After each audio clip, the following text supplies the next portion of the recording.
দেখো এতক্ষণ তো দেখলে সিকোয়েন্স, এবার দেখলে অ্যাম্বোটারি, এবার হচ্ছে কাঁথা, কাঁথার পর্ব চলে এলো। কাঁথার কাজ দেখো কি অসাধারণ হয়েছে। আর সবাইকে বলবো ভাই এত সুন্দর ডিজাইন প্রিন্ট কিন্তু মিস করো না, কারণ আমরা অনেক কষ্ট করে টাইম দিয়ে দিয়ে তোমাদের জন্য দিচ্ছি। কেউ যদি পরে এসে বলে দাদা ওই ডিজাইনটা, কারণ ওটা তৈরি হতে আবার 1 মাস 1.5 মাসের খেল। আর তাই বলবো মিস করো না, ডিজাইনটা জাস্ট দেখো, লুক দেখো, শুধু শুধু লুকটা দেখো।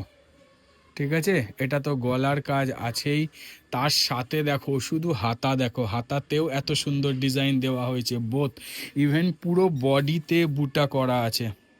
10-10টা কালারের উপর হয়েছে, আজ 10 রকমের ডিজাইন হয়েছে। পকেট সাইড দেখো, আমরা কিন্তু সব সময় চেষ্টা করছি একটা রিজনেবল রেট রেখে প্রিমিয়াম জিনিস দেওয়ার, তাই মিস করো না। যারা শর্টসে দেখছো, ডেসক্রিপশানে পুরো ভিডিওর লিঙ্ক দেওয়া আছে, ভিডিও মিস করো না।